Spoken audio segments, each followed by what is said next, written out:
Hey everybody, back on the bench here, working on the boat, the hydro, and when I had was running the studio as a sideline business, which I started in 2010 and I ended in 2020. I billed myself as an artist model builder because to me, artist or model building is an art. You know, I mean, everybody's artistic doing this stuff in one way or another, whether it's technical or your painting abilities or your detailing abilities or, you know, whatever part of it that you excel at, or all of it. Some people do. But this is the art part of it, which you can see I'm brushing by hand. So I've, of course, this is all airbrushed, you know, the hull, and you know it's going to look like the Clay Smith's cams guy here. A rendition of it. That's where this is headed. So now I'm down to the brush painting part of it. So, and this is the art part of it for me, because going in by hand and brushing in these details, working on the eyeballs and the teeth right now. And I don't hand paint hardly anything unless it's stuff like this. I'm a terrible pinstriper. I never could get the hang of it. So a couple of my good friends are excel at pinstriping, and I just never really could get the hang of it. So here I am. I'm not a striper, but I can brush paint pretty good. I've brush painted stuff for years on canvas or other things, but don't usually do much hand painting on my models. In fact, I avoid it. That's one of the tips I always give people, especially if you're building towards a contest quality model, is to try and, you know, to rattle can, you know, as much as you can on parts and pieces. So I don't paint on the trees. When I'm building a model, I remove everything from the parts trees completely, clean all the parts, I primer everything completely, and then I separate those parts according to what colors I'm going to be painting them, whether it's, you know, all the black parts, all the silver parts, whatever, you know, that way, and then spray in all those details. So but this, because I'm just adding graphics to this, which would be the woodpecker face, the teeth and the eyeballs on this. So I'm hand painting all this in, and it looks pretty bad right now because it's just getting early stages, early coats of paint, and covering, of course, white over a dark color. It takes several coats. I'm on probably my third coat right now, and it's getting there. It's getting solid, and it's not perfectly smooth, so it'll all blend out. And when I'm done with this, sorry, I've got to concentrate here a little bit. When I'm done with this, it'll all get cleared, and which, you know, that with a little flake hides a multitude of sins. So this will all kind of come together at that point. But, and the fact that these are going to be teeth and eyeballs, you can see it's covering now, eyeballs. Doesn't have to be perfect. So, and you know, I do the best I can, obviously, but it's okay if it's not perfect, because I'm not striving for perfection here. I'm just striving to have some fun with a model kit. So that's where I'm at. So anyway, what else was I going to tell you guys about? Oh, I'll tell you the story of the Shaker Trike. I've been, I had just, while I was working on the Evil Iron, I just kind of, I pulled that kit out to show somebody the kit who had some questions about the scale of the kit. I pulled that out of the attic, and we determined that the scale was off on the box, and that it was indeed 1/12 scale. So that solved that mystery. So I decided to go ahead and build it, and you know, because it's a pretty basic kit, low parts count, and I thought, you know, it is kind of cool.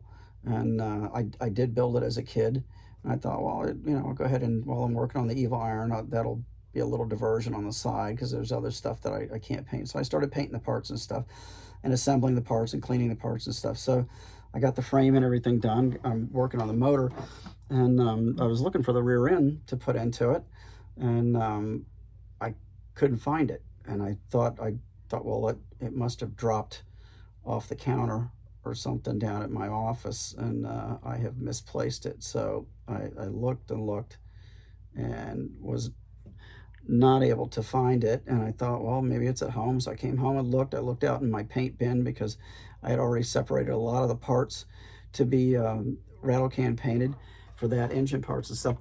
Could not find it at all. So at that point, I wasn't sure what the heck I had done to lose that. So I thought, well, I've got a second kit up in the attic, so no big deal. I'll just take the rear end out of that. When I find the other one, I'll put it back in the other kit, and the kit will be complete again. So I climbed up in the attic the other night and got up there and pulled the other kit down. Sorry, I got to get this line straight. Okay. Pulled the other kit down and opened it up, and lo and behold, there is no rear axle, and the rear tires and both the rear mag wheels are also out of the kit.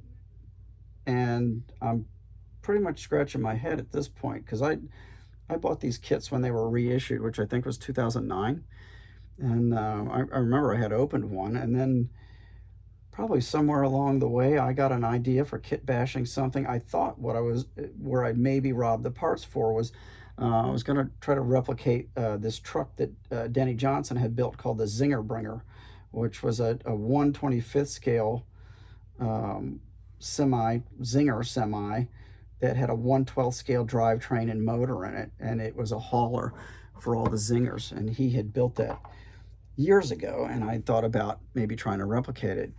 And I thought, well, maybe I took them out for that because I have some parts set aside for that build, although they've been set aside for a couple of years now, and I still haven't even started on it. But I thought, well, maybe I took it out then, trying to see about getting the axle on the rear end to adapt to this 1/25th scale chassis. So dug through those parts, could not find anything, and got up in the attic because I put the donor semi kit back up in the attic. I thought, well, it's probably in there. So got up there, pulled that kit out, dug through that, nothing. Cannot find those tires, rims, cannot find the rear ends. Both the rear ends for both the Shaker Trike kits are gone. And for the life of me, I can't remember anything else that I would have torn that kit apart, scavenged those for. So that's the mystery of the week. And I managed to pick up another Shaker Trike kit off of eBay this week, actually from somebody right here in Florida. And I got a good price on it. I got $35, which was a real good price, I thought. And they were asking more, but I made an offer on it, and they countered a few times, and we ended up $35. And they were actually right here in Florida, so I got the thing in 2 days, which really wasn't a hurry, but it was pretty cool that I got it. Got good service and got the thing that quick.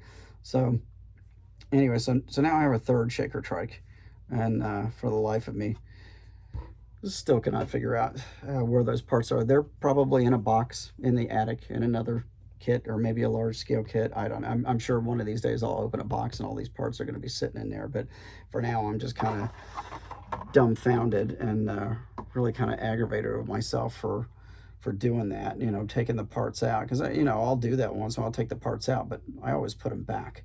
And somewhere along the line, I did not put them back.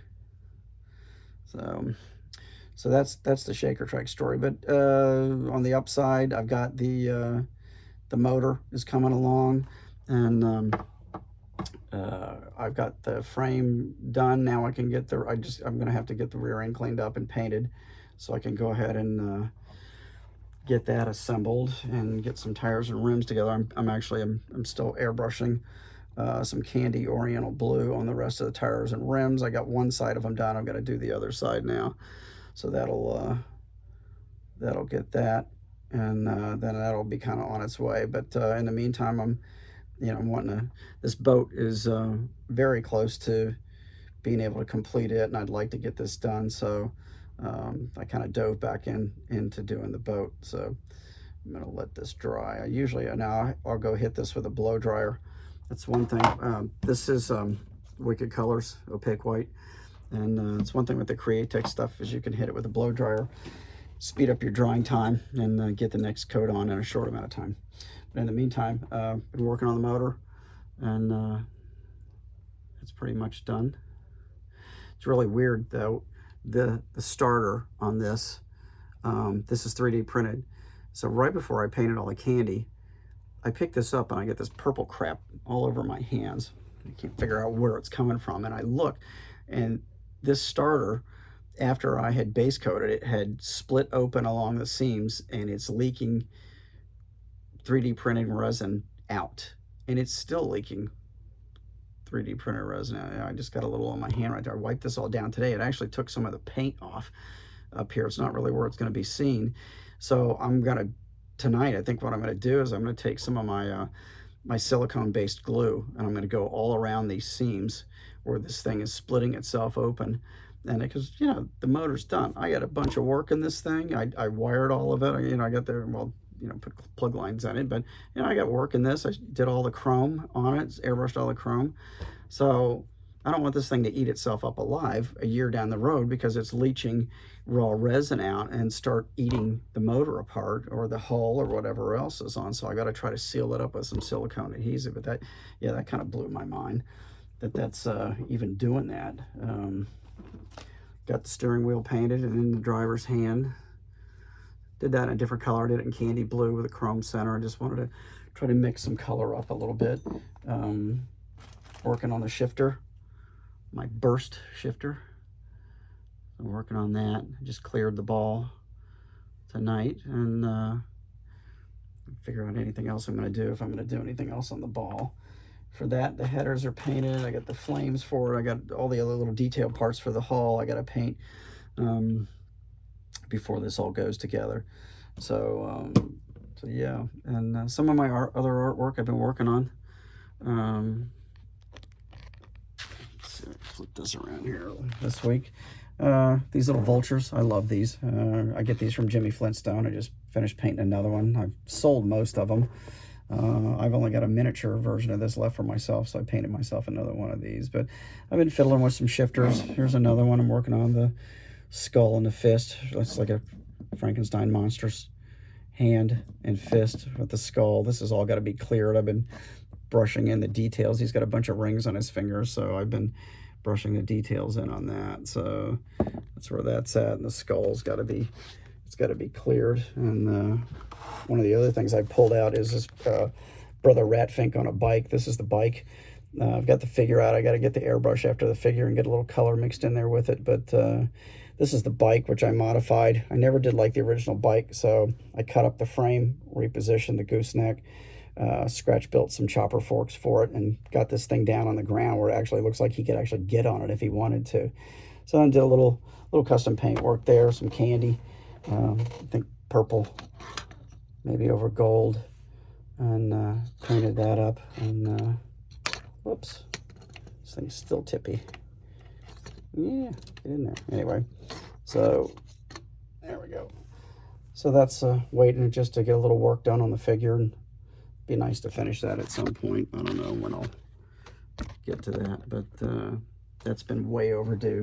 My buddy Chuck gave me that as a Christmas present, probably, or birthday present when he was here, probably been 4 or 5 years ago, and I just have drugged my feet on that. So bad for me. I'm sure he'd like to smack me because it's such a rare kit and it was new in the box. And yeah, I just kind of fiddle farted around on it. But anyway, so that's kind of motoring along.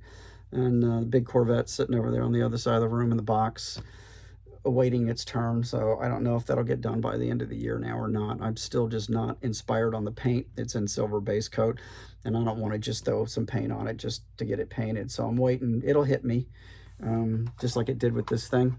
Yeah, you can kind of see the duck face starting on there. Or duck. I'm still calling this a duck. What the hell? Woodpecker. Woodpecker. I was talking to Chuck tonight, and I said, I got the peckerhead motor finished. Gotta remember, it is a woodpecker. Anyway, that's it. tonight's update. I need to go wash the paint out of this brush. I like this brush. I don't want to gum it up too bad, and I'm gonna need to hit this with another coat. I'm gonna blow dry this and probably do another coat on this in a little bit. But that's looks like everything on the bench right now. Evil Iron is in its display cabinet and setting away. Love the way that turned out. I'm real happy with that. And thanks for all the nice comments on that on the last video. Thanks again to all you guys that entered the little giveaway. That was fun this morning. We'll do that again. That was a blast. So got 2 of them boxed up, just waiting on one more person to give me their information so I can get those shipped out. Hopefully all of them tomorrow. Hit the mail. Everybody can get their kits and get to work. So, all right, well, I'm going to go and wash this brush, and I will see you guys in the next day or two. All right, thanks for tuning in.